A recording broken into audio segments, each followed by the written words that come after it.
আসসালামু আলাইকুম। সবাই কেমন আছেন? আশা করি ভালোই আছেন। তো আজকে আর ভিডিও করতে পারি নাই, রেসিপি শরীরটা একেবারেই খারাপ, তো ভিডিও করতে পারি নাই। আজকে রান্না হইলো এই যে কলমি শাক রান্না করলাম। আর এখানে লইট্টা শুটকির পাটা বাইটা ভর্তা করলাম। ভর্তাটা আসলে আমার সবসময়ই থাকে, ভর্তাটা আমার পছন্দেরও, এই জন্য সবসময় ভর্তাটা থাকে আমার খাওয়ার টেবিলে। এই যে লইট্টা শুটকি ভর্তা করলাম পাটা বাইটা, আর এখানে কালি জিরার ভর্তা করলাম। এখানে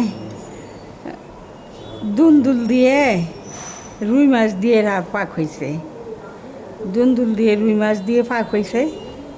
তো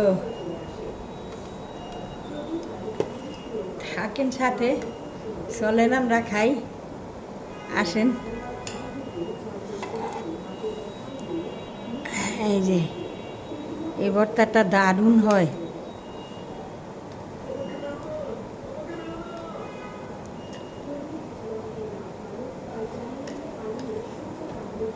ভাতের সাথে কার কার লবণ পছন্দ, আমার কিন্তু ভাতের সাথে লবণ না হইলে চলে না।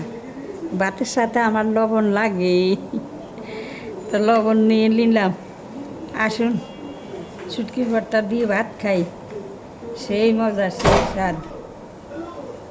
বিসমিল্লাহির রহমানির রহিম।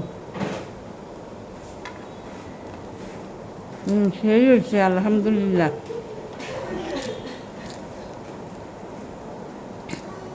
মাছের তরকারি আর রাখবো না, এই শুটকির ভর্তা দিয়ে ভাত খাওয়া হয়ে যাইব, যা টেস্ট হয়েছে।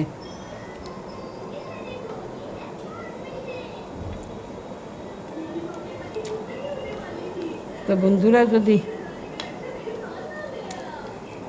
ভালো লাগে আমার ভিডিওটা, তাইলে একটু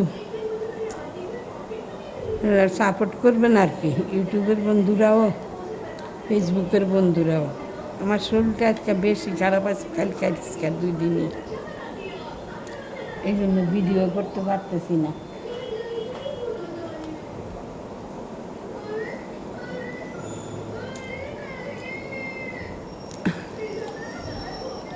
তাইলে রাখি এখন।